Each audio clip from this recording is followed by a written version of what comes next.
Alright, Shalom, Shalom, Shalom. This is Brother Shamak with the Cleveland GMS branch. I want to start off course giving all honor, praise, and glory to Yahweh, Bahashem, Yahweh Shai, Bahashem, Kakodash. Double honor to the elder apostles of Great Millstone, Rule and Teach Well. Shalom to everybody tuning in, listen, and learn again this edification from brothers doing this ministry from the four corners. And Salakia. Salakia, and if I didn't give double honors to the elder apostles, but Salakia, I really haven't been able to upload lately because been having some technical difficulties, with these devices, man, in Babylon the Great. But, the Lord, allowed me to, continue. So, without further ado, we're going to get right into some scriptures. And I'm going to just be going into some scriptures, basically on endurance. I'm just going to some scriptures, wherever the Spirit leads. But I got a couple of precepts lined up. This is Sirach chapter 2 and verse 1. It says, "My son, if thou come to serve the Lord, prepare thy soul for temptation. Set thy heart aright and constantly endure, and make not haste in the time of trouble." Right. So if you come to serve the Lord, man, you're gonna have to be prepared, for hardship, for affliction, for misfortune, for long suffering, whatever it takes, to get the kingdom, man. It says set thy heart aright. Your heart meaning your mind, and constantly endure, meaning repetitively, consistently, enduring, man. The scriptures say in the book of Matthew, chapter 24,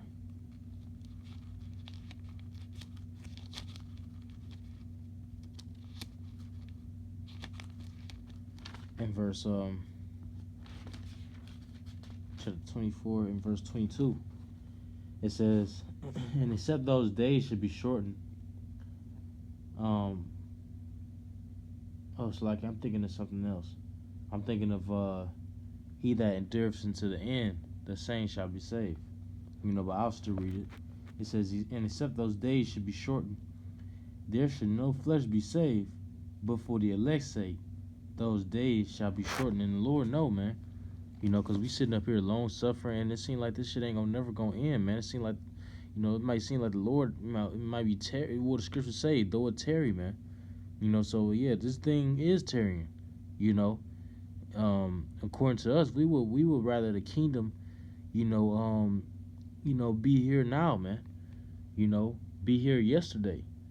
Rather than to continue in a kingdom that we know is bound to fall, and bodies that we know is bound to corruption, man.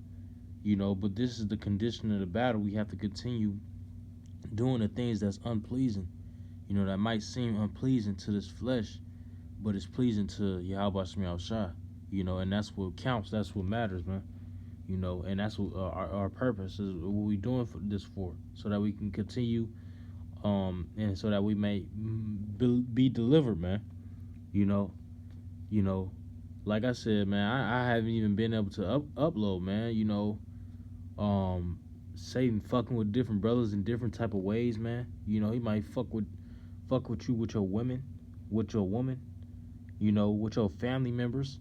You know what I'm saying? Brothers got different testimonies of their family members bucking up against them for what they do in the scriptures. Being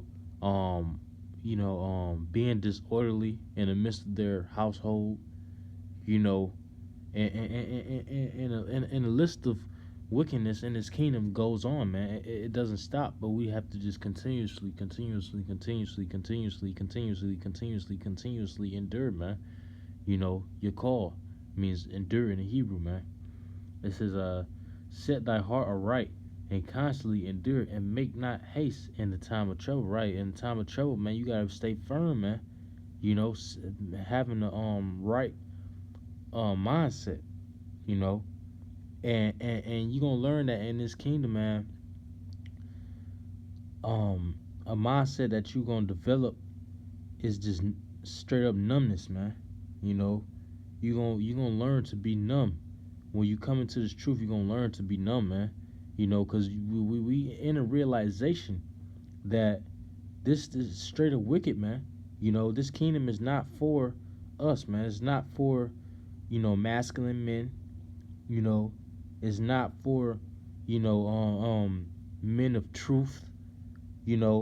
Of honesty. You know, that's not what this kingdom was founded upon, and that's not what this kingdom who this kingdom was built for, man. You know, so yeah, once again, that's the condition of the battle.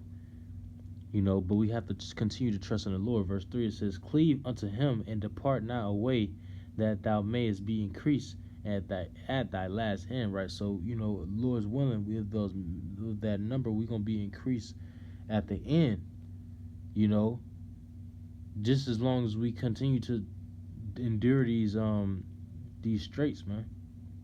You know, um it says, whatsoever is brought upon thee, take cheerfully, and be patient when thou art changed to a lower state. And in its truth, you might see a lower state, some brothers more than others, man. But you know, that shouldn't take you away from the fear of the Lord, man. You know, that's some weak minded shit, to just, be taken out of the way, from the fear of the Lord, no matter what you're going through, man. You might be going through something that might seem bizarre to you that you never went through before. You know, you still gotta keep your composure in the fear of the Lord, and knowing that He all you got, man. You know, it says for gold is tried in the fire, and acceptable men in the furnace of adversity. And the Lord is gonna put us through adversity. You might be in a situation where you would think in your head, why would I even, I'm a man of the Lord. Why am I going through this shit, man? You know, but that's that furnace, man. And sometimes it gets so bad, man. Jake just feel like, Jake can feel his bones, man. You know, feel his bones tingling in his body, man. Just based off the amount of hell that a brother catching, and the amount of you know just pain and hurt that a brother might feel, just based off of the things that he going through. Speaking to myself, as well, man. Just based off of different experiences that I've had throughout my time in this walk and in this truth, you know, and even before this truth, the Lord deals with predestination. Lord's willing we are those men first and foremost. Lord, I want to say that Lord's willing we are those men. But even in the world, brothers got, can attest that, the Lord have shewed signs, and we've seen affliction, you know, and all of those things that happen to us in the world, it lead to now, which is, us men that's in this walk doing this truth. But back to the scriptures. It says, for gold is tried in the fire, and acceptable men in the furnace of adversity. Right, acceptable men. The Lord has to be able to accept you. You have to be able to be accepted by the Lord, man. This is a predestination. It's a thing. It's this thing that's already established. We're just trying to make sure our seat is established in inheriting the kingdom of Yahweh Shem Shai. Now, this is the book of Zechariah, chapter 13, and verse 9, right? Because it said, "And acceptable men in the furnace of adversity." So we being tried as gold in the fire, man. In verse 9, it says, "I will bring the third part through the fire." Who is the third part? The 1/3 of the nation of Israel. It says, "I will bring the third part through the fire, and will refine them as silver is refined, and will try them as gold is tried." Right, trying gold to see if it's pure gold. Anything that's not pure, and that gold is going to be burned eventually. When that gold that's been burning for that long amount of time is finally finished, ain't gonna be no impurities in it. Ain't gonna be no dust, no aluminum or whatever, not aluminum. Maybe I got a better example. No dust, no dirt. You know what I'm saying? You know that fire is gonna get everything out of that gold. You know, oxygen. You know everything, man. You know, into that gold it is in its most purest form. No impurities, no germs, no nothing, man. Just straight up, just pure gold, man. You know, it says and refine them as silver is refined, and will try them as gold is tried. You know, you got made me think of like a diamond tester. You know, it's these little machines that you know you just it look like a fat electronic pen where you just press it, the diamond with it, and it'll beat if the diamond is real. Well, that's the Lord. That's what the Lord is doing to His elect. He's trying His elect to see if they are the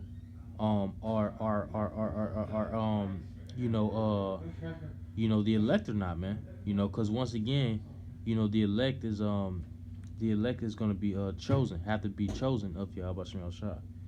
It says, they shall call on my name, and I will hear them, and I will say, it is my people, and they shall say, the Lord is my power. All right, now I'm gonna go back to Sirach chapter 2 and verse 6. It says, believe in Him, right? What belief comes with faith, man. You know, you ain't gonna be able to believe if you ain't got no faith in Him. You know, Romans the 11th chapter. Faith is the things not evidence. Actually, let's go to that. I don't want to butcher it.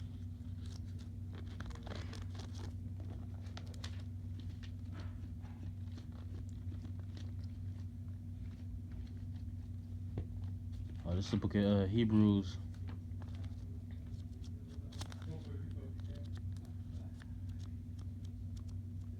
Bear with me for a second, and we're gonna move around after this.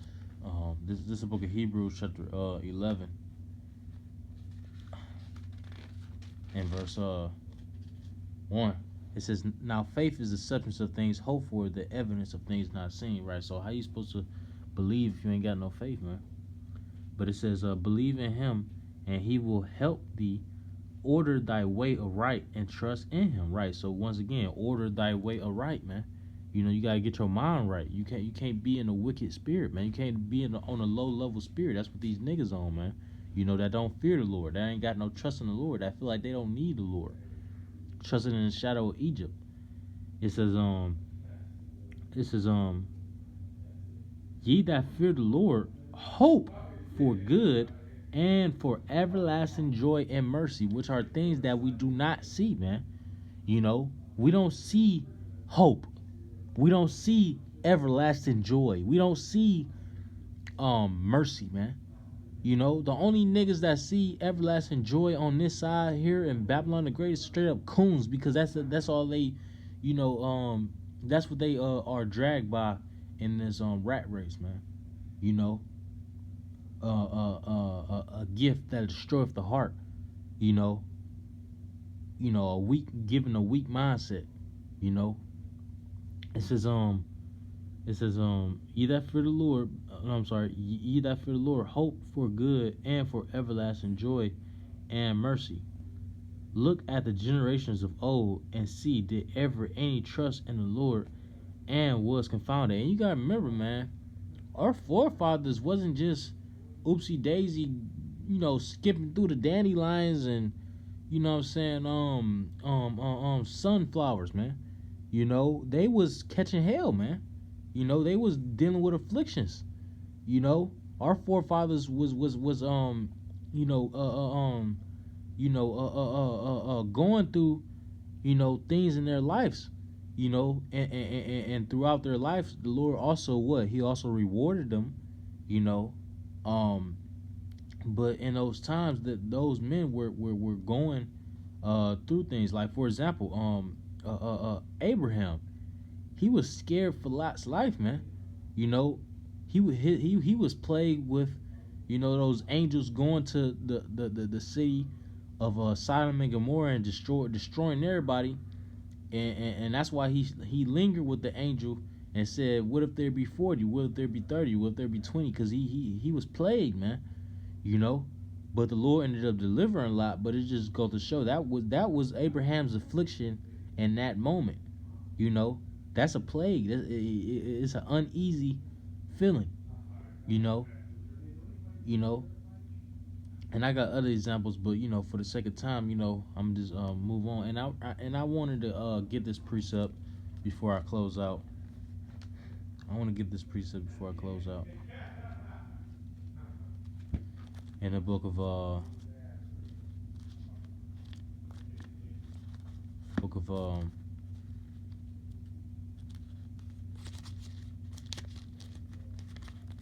Romans, the 12th chapter. Because we have to continue to endure, man. We have to constantly endure. You know, can't nothing be able to stop us from, winning this race, man. You know, getting the last laugh. It says,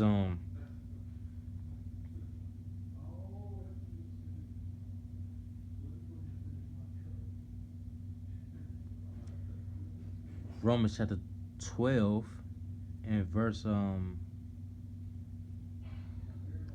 actually, it's like I'm in the wrong chapter. Hebrews 12.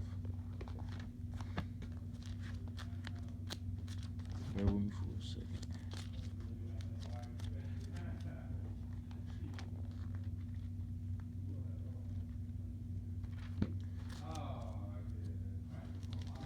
All right, this is the book of Hebrews. Bear with me for a second.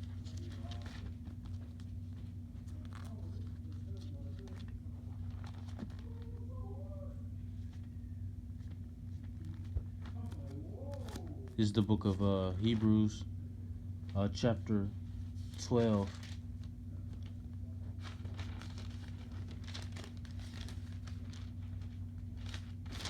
And I'm gonna start at verse